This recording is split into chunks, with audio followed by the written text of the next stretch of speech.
Welcome, everybody. This is Michele Heyward, your strategic business coach, and welcome to my Blabs, where I interview various entrepreneurs who are usually women or women of color. And today we have Denele Biggs, and she is an author hailing from Pittsburgh, Pennsylvania, the Steel City, the home of the Steelers, the Pens, and the Pirates. I know. I wanted to. I know it's not. I was about to say a team in New England, and I knew that was not it. So, everybody, welcome, Denele. I screwed that up. It's Denele, but Denele, that's okay. It's Denele, and she just told me this 3 seconds ago, and I still screwed that up. And so, everybody, please welcome Denele. Denele, would you like to tell the audience and the viewers, watchers, who you are, and give them some more information about you and being from the Steel City? Hello, everyone. I am Denele D Biggs. I was born and raised in Pittsburgh, Pennsylvania. I am an author. I've written a book called The Unspoken, A Better Life from Lessons Learned, and here it is. And it's a collection of poetry, channeling my life and the life of others, and some of the issues that I've experienced over my life. I have 2 children. I have an 18-year-old and a 7, soon to be 8-year-old. And that's about it. Okay. Well, I thought you were going to tell them how you were a Steelers fan and diehard fan. And that's a given. I'm a diehard Steelers fan. I have been since I was a little girl. I love the Pens and the Pirates, but I love the Steelers. Yeah. So if you've never been to Pittsburgh and met 99.9% of the natives are Steeler fans, that 0.1%, those are my fans. That don't like the Steelers, those are my fans. I love those people. They take it every day like champions that they're not Steeler fans. So I want to get into your book. Can you tell us what made you decide to write a book? And I know part of the story because we've talked about it, but share with the audience why you decided to go out and write this book. Well, I have been writing poetry for over 20 years. And when I began writing, it was a time where I needed to escape my reality. And I used writing as an outlet. So over the years, I kept writing and decided it was time to tell my story and share my authentic self with the world. So I compiled some of the poems together to create my book, The Unspoken, A Better Life from Lessons Learned. So you've been doing poetry for over 20 years. I have. So do you do spoken word events? Did you travel and do that? Or how did your poetry come about? So I really don't look at myself as a spoken word artist. I look at myself as a poet. I read my poetry. I've read my poetry at some festivals, some private events. And my poetry came about because I was molested, I was raped, and I was in a violent domestic relationship. So a lot of my poetry kind of channels those incidents. But I started to look at other people's stories, and I started to write about various life events, things that other people were going through also.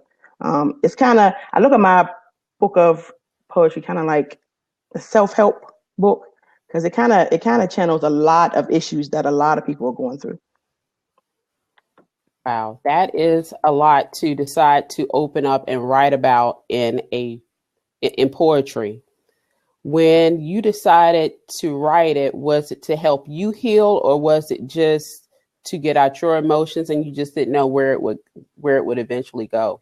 It was just, like I said, it was just an outlet to get my emotions out there. I didn't want to talk to anybody at the time about the stuff that I had gone through. So it was just a way for me to get my feelings out somehow, and not have them bottled in all the time. So I wrote about, those molestation, rape, domestic violence for years. And then, I decided that it was time for me to share my story, because you never know how many people have gone through the same situation you've endured. So, yeah. And I learned that a lot of people have gone through the same situation. Absolutely, absolutely. And I commend you for opening up and being public about what you've survived, sharing it through poetry, and showing that there is a positive outlet to come about in writing what you've experienced in life, positive or negative. What would you tell other survivors who are trying to find their way, who are trying to find an outlet? Um, I would tell them to write it down. Writing it down kind of, even if you're not trying to become a writer or a poet, writing it down gives you a release. If you don't want to talk to someone, writing it down helps you to let go. Also, I would encourage other so either survivors or victims to go talk to someone.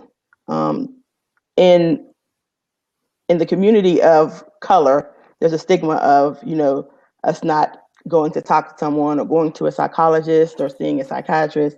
And I would suggest that you go talk to someone about what you're feeling, about what you've gone through, just to have an unbiased perspective, unbiased feedback about, what can be done, what solutions may help you. And make sure you go to someone you don't know. Someone Yes. you don't know and someone that you feel comfortable speaking with.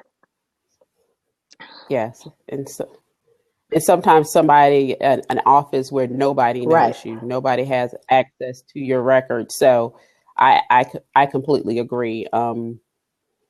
We in this day and age, we think, oh well, they don't have the password to that account. You really don't know, but definitely go to some place where you definitely feel safe. Right.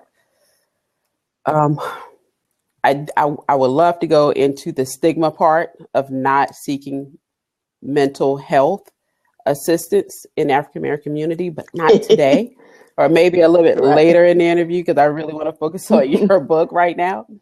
So what's one of your favorite or most touching poems or most important poems to you in your book, and why? Well, they're all important to me. I know. And I don't think I have I take that back. I do have a favorite. I have a favorite, and it's my daughter's favorite as well, and it's called Let Me Be. And it's very short, and it says, maybe one day I will be free, giving me a chance to be who I want to be, me. So that poem is dear to me because it helped me through a lot of rough times, where I bottled in a lot of emotions and a lot of my feelings. But now, I strive to live authentically and to be my authentic self. I used to have an issue in the past about being so blunt and forthcoming. I've kind of toned that down, but I still will speak my mind. I don't bottle my feelings in as much. I'll say what I have to say, get it out, and move on. Yeah, a little, like I said, I can give it to people rough, rugged, and raw, but I try to make it down with a smooth edge. Right. I kind of took a little rigidness off, not as rugged as it used to be. Most definitely, I can attest to that. We tone it down just a little so you can swallow it and take it just a little bit but better. Making sure we get our point across. Exactly. That is for sure. We don't lose nothing's lost in translation. Right. Nothing's lost when we take the little edge off. It's just a little bit easier to digest. You cook it a little bit longer. You don't want the carrot to be quite as crunchy. You want a little bit still firm, but not mushy. But I understand. So when you go through and you explain to people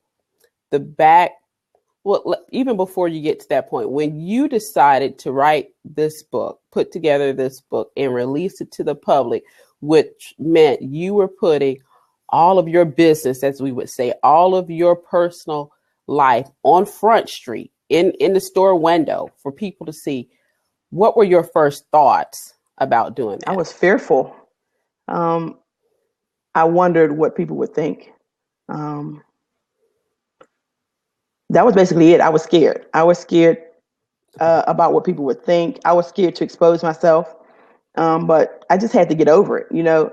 There's so many people that needed to hear my story, and that still need to hear my story.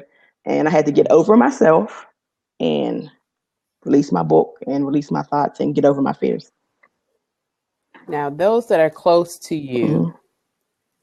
that you let know prior to you releasing the book that you were working on this project, what did you tell them? Or did you well, they'll find out when it comes out? Or how did you address? Well, a lot of the people who are close to me already knew. I've always wanted to write a book, but I never thought I would write a book about me. So, Gotcha.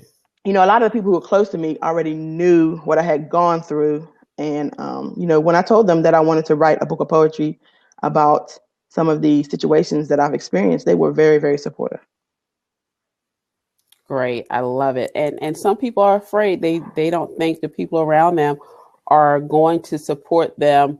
It's like, well, I don't want people to know that how it makes me look. Like, this It's not about you. Right. Exactly. Talk about. It's like a labor of love. Like, hold up, I'm pregnant. My water just broke. Why are we talking about you? You're not the one having contractions. So sometimes people need perspective to understand this has nothing to do with Right. you. This is about me, and this is about helping other people in similar situations.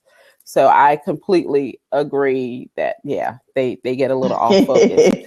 So once you release your book, what has been some of the feedback you've received from strangers, not the people you know, but strangers who read the book, and what has been their feedback or their thoughts, or have they been able to connect with you and understand and really see and understand what you've been through? Well, I haven't received any negative feedback, and I'm surprised.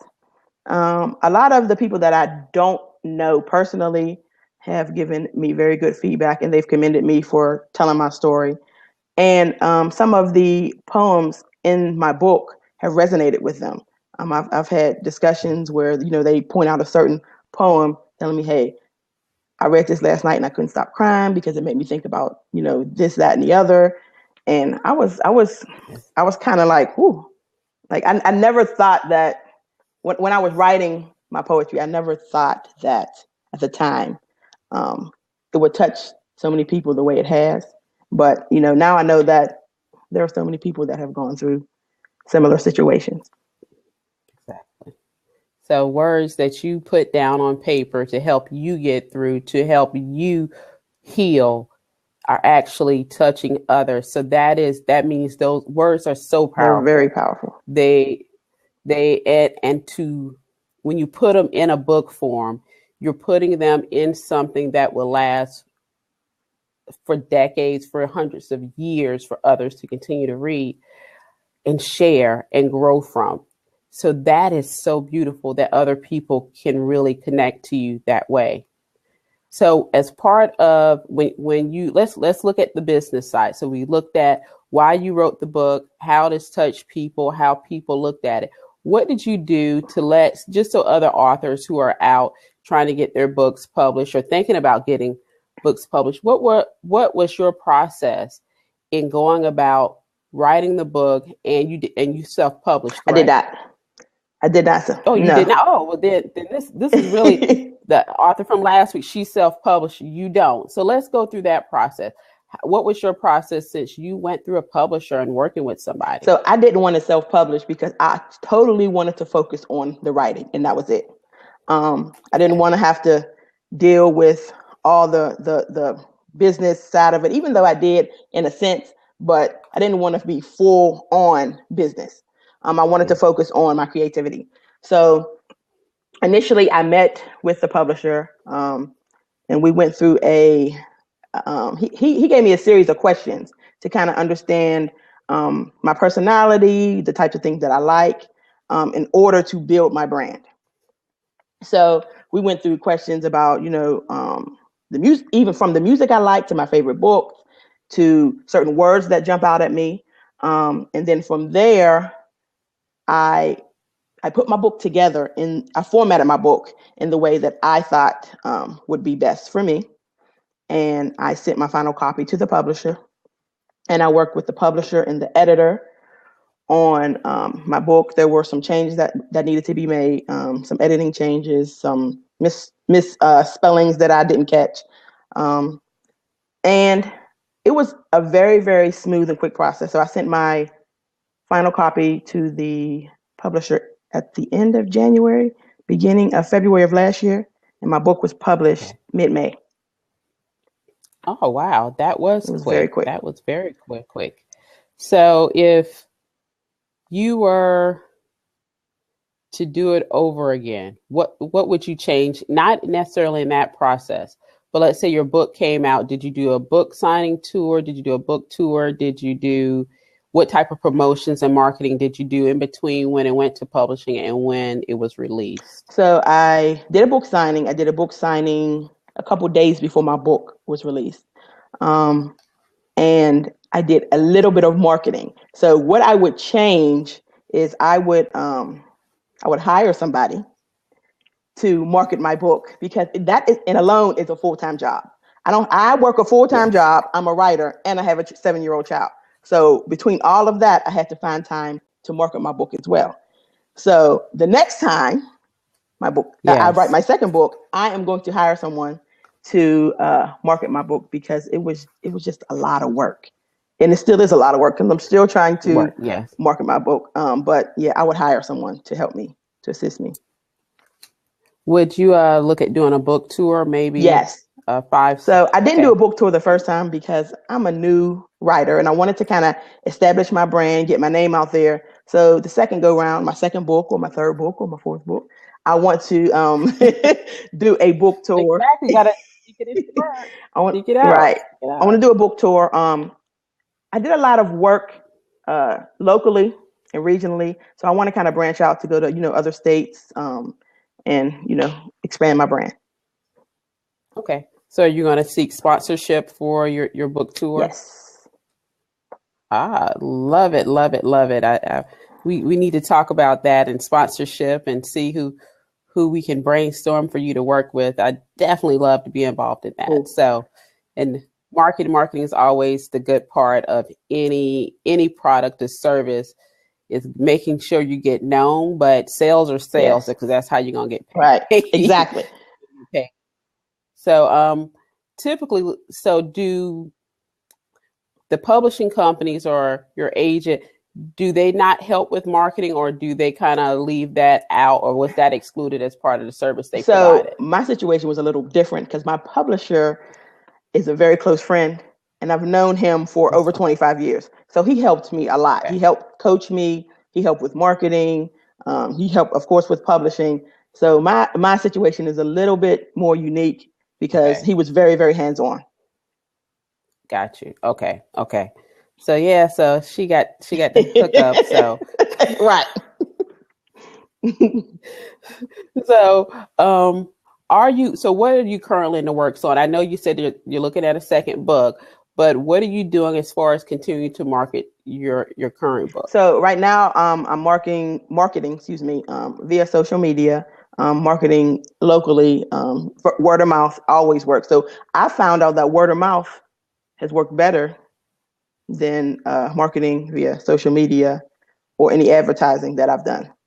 And I guess because Pittsburgh is not that big and everyone knows everyone. So it's like, 3 degrees of separation. Word of mouth has been best for me right now. But in the future, I want to market, do more advertising, to bigger magazines and newspapers and different online prints. So I want to go that route next time.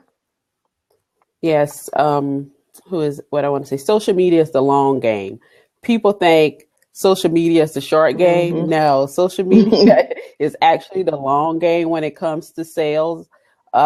It's cheaper for small businesses, entrepreneurs, authors to reach the masses because commercials still cost an immense amount of money that we don't have. So that's the difference. It's the amount of money we have to spend to reach the masses, but it is still a long-term game plan, and people don't get that.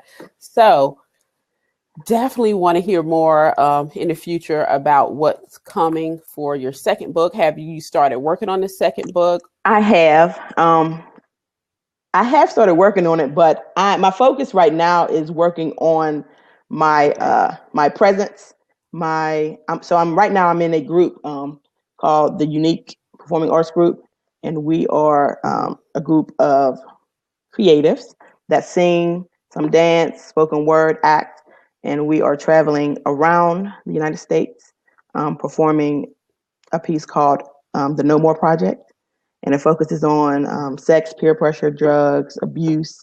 So I'm kind of focusing on developing my speaking, developing my stage presence, so that going forward I can, have that to use when I go to speaking engagements or speak to, different groups.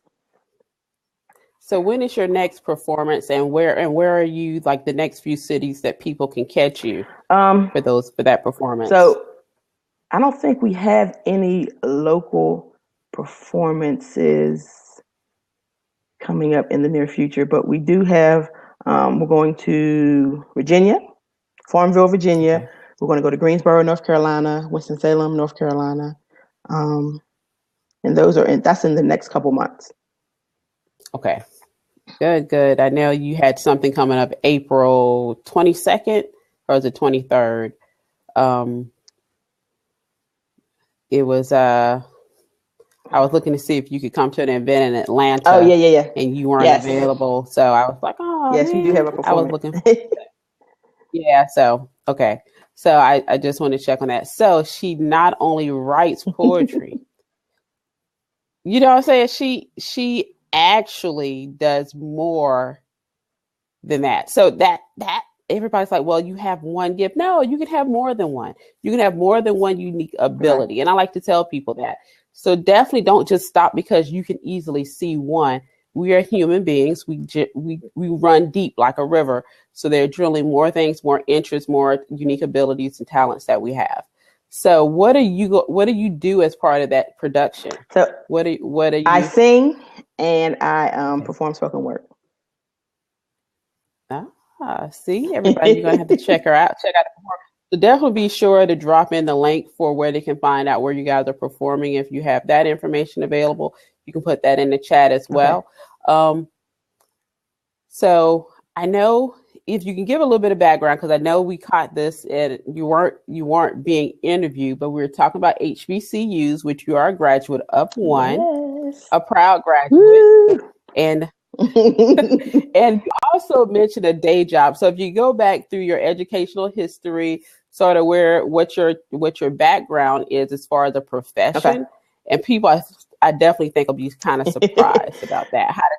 How do those match together? So my background is very, very unique. I attended undergrad at Winston-Salem State University in Winston-Salem, North Carolina, and my major was physical education. So from that major, I moved to Atlanta. I lived in Atlanta for 12 years, and I started off as a personal trainer, and from there I moved into banking and then technology. So in 2004, I received my master's in information technology, and since then I have focused in technology. I currently work at PNC Bank. And I am a risk business analyst for PNC Bank. And I've been there for about 2 years. So, yeah, it's like, wait, you went physical education, personal trainer, IT. They don't match. But you write poetry. Yeah, you don't match. So that's why I always tell people, it's like, look, you got to pay the bills. You can be gifted in so many different areas, and they make no sense to anybody but you because you are that hub and everything branches off of that. And that's all that matters. It makes sense to you. And that's what makes us all unique. So don't worry about if you're a brain surgeon and you like to paint. So it really does vary. So just harness it, know that it's part of you, and just be the authentic you and keep moving forward. So I always find that interesting about you. I was like, she does what? But she wrote a book about Right. but it's poetry. Okay, that's what she wants to do. Whatever, it doesn't really matter. Or you could be a car mechanic and you like to paint nails. I don't know. That's just your thing. Right. So it's whatever works for you, and everybody needs needs something different to release. So mother of two, HBCU, Yes. Pittsburgh native, to North Carolina, to Atlanta, and back to Pittsburgh. Yes. So in the realm of doing all that moving around, where would you like to be? Like, if build home and build your following, where would you like to be? Where would you dream seeing yourself living and building that book empire and connected to the IT side of the world? So ideally, I see myself having 2 hubs. One being Pittsburgh, because my family's here. I have a lot of support with my daughter. And also, I don't know exactly where, but somewhere warm. I would love to live in the Caribbean somewhere. I don't think I want to go back to Atlanta, but somewhere warm. So I can live there in the winter months, and then when it gets warm, I can come back to Pittsburgh and do what I have to do.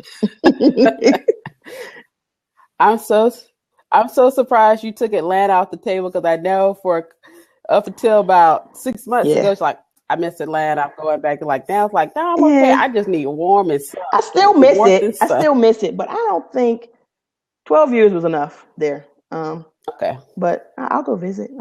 I'll stay a couple weeks, She's like, and I got it in. I got sucked it all up and moving on. Okay. So you wrote in your Facebook group for where you can perform. Where can people find you? Where can they connect with you after this interview on the internet and social media? Where can they find you? So I am on Facebook, Instagram, Twitter, and Periscope. I also have a website. It's DeneleDBiggs.com, and that's DeneleDBiggs.com. Great. And can they buy your book on your website? You can buy my book on my website. There's a link on my website. The link actually takes you to Amazon, and you can purchase my book there. Okay. And for the audience, are there any final words of encouragement, or what are your final words of message would you like to leave with the audience today? So I just want to encourage everyone to be their authentic self. And that can only begin when you set the intention to be genuine. There has to be an awareness of what that looks like and feels like. But you also have to have the willingness to walk in realness, even if it feels vulnerable or naked. Great. Thank you. I love that. Authentic. Find your authentic you, everybody. Yes. Be that authentic person, definitely.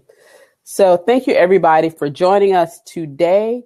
Again, I will be back, not next Sunday, because it's Easter Sunday. So it's a great family time, but I will be back next Saturday, actually the day before Easter, with another interview. So be sure to follow me here on Blab, as well as on Twitter and Periscope. And on there is Michele Heyward, Michele, only one L, and it's Heyward, to continue to see these great interviews with wonderful entrepreneurs and authors such as Denele D Biggs. Thanks, everybody. I will see you next time. Bye.